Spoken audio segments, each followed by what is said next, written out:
Hello everybody, this is Yoko's Anime Reactions, and I apologize for the audio and the reaction. I didn't know this at the time when I recorded, but apparently the audio volume was turned down to like 65, even though I normally keep it at, a full 100, just to make sure, people can hear me. And I didn't know this, so if you can't hear me talking really much in the reaction, that's why. So I apologize profusely for that. Anyway, so yeah, the audio should be better after I can record some more.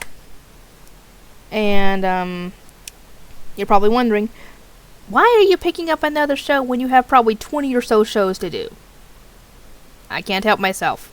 I see a new show I want to watch, I do a reaction for it so that way I can watch it, because with my luck, I'll find a show that I really like, and later on, you guys will want me to do reactions for it, and it will not be blind because I would have already seen it. Like Yu Yu Hakusho, Yu-Gi-Oh! Shoot, what would be another one? Pokemon? I don't know what else.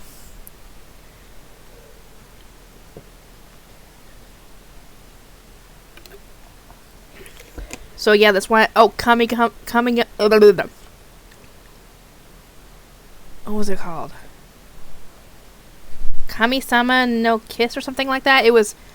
I found that on Funimation, I think, and I watched it, both seasons.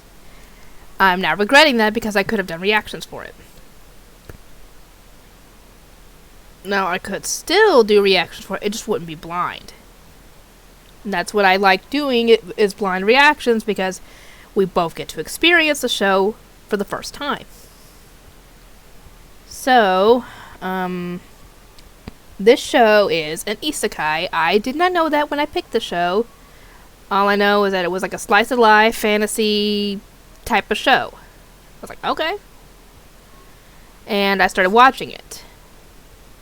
This show, this is going to be my review for By the Grace of the Gods, Episode 1.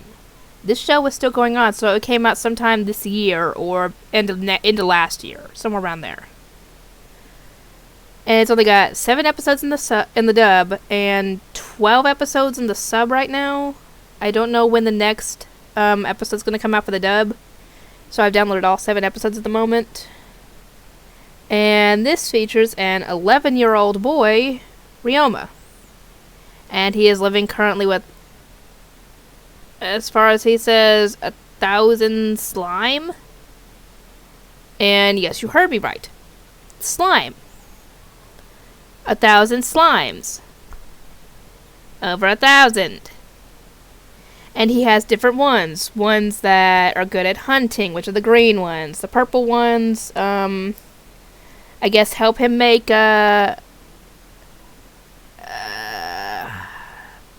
potions, I guess. Clear looking ones that help with cleaning. Brown looking ones that help dispose of garbage and other excrements.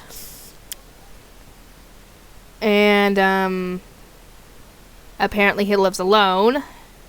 And oh, I just realized something, you guys. The statues that we see in the show that he's doing a little prayer for, those are the gods that they mentioned in the title that helped him. And he ends up coming across some knights, bodyguards, whatever, that are trying to help someone, their comrade who got hurt. And apparently he hasn't really talked to anybody in a good long time, because when he tries to talk to them, he talks like someone who is just learning English, essentially. Like learning a new language. They talk like a caveman, as he puts it. And he gives them some medicine to help their comrade, and they bring him to his place, which is sealed with the barrier spell to keep hidden inside a mountain, in a cave. And it isn't even... At first, when I saw the inside of the building, I thought it was a house, because that's how good it looked. I had no clue it was in a cave. And, the silver-haired guy, dang it, what was his name? Gil, something like that. yeah, he's a little suspicious of all this. And the mage guy, I can't remember his name or the other guy's name, but I do remember the blonde-haired guy's name was Reinhardt. And I remember it because not only is it a unique name, it reminds me of Reinhardt from ReZero. Different person, obviously, but you know, same name. And they produce he apparently can use magic, and he touches a magic crystal ball that they showed him. And, he apparently has no combat skills, and he is 11 like he has stated, and they're kind of surprised by this because that means he would have lost his grandparents at the age of 8, which means he was living on his own since then. And once, they leave, he reveals that he was lying about his grandparents and claims that they weren't the ones that died. He was. And I was like, what? And I actually paused at that point, and I was like, how is that possible? And then it showed, like, I guess modern day Japan, and I was like, wait a minute. And I realized it was an isekai. I was like, oh my god, I had no clue I was picking up an isekai. And apparently that guy essentially is a workaholic, or he used to be a workaholic in his previous life, and he died, and he met the 3 people in the little altar thingy he was praying in front of. Those are the gods that he meets, and that help him out. And he's apparently, he knows about isekai because he's seen a lot of anime and manga in his previous life, and I was like, this guy gets it.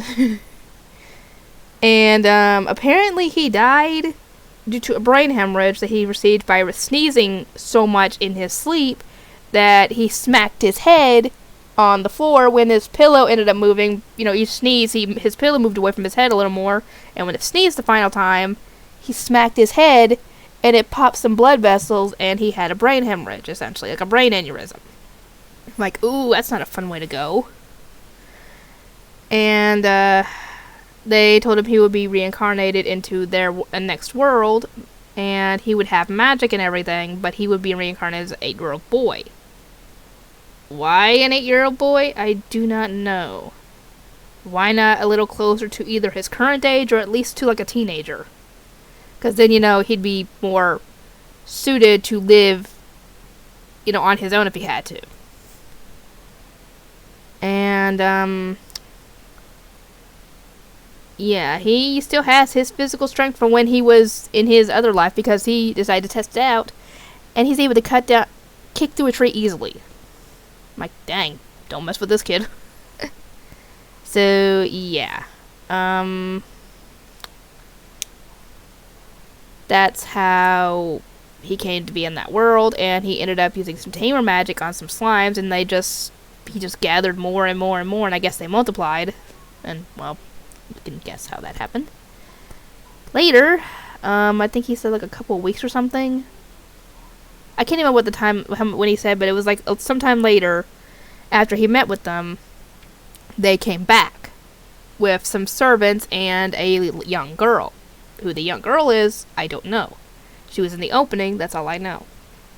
And I guess we'll find out in the next episode what's going on, what's going to happen. Anyway, I apologize for picking up so many big shows. I just can't help myself. I love anime, and when I see a new anime I want to check out, I can't help but watch it.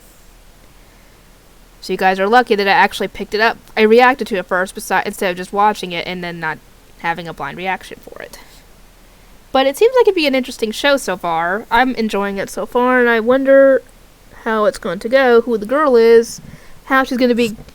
How, she's gonna know Ryoma. I guess she's gonna be a friend of his. I don't know what's going on. But, I hope you guys enjoy this. If you found my channel through the show, I hope you will subscribe if you enjoy the content. And if there's a show on here that you want me to do, feel free to let me know.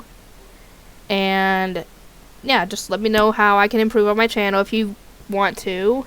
If I need to improve. And I will see you all next time.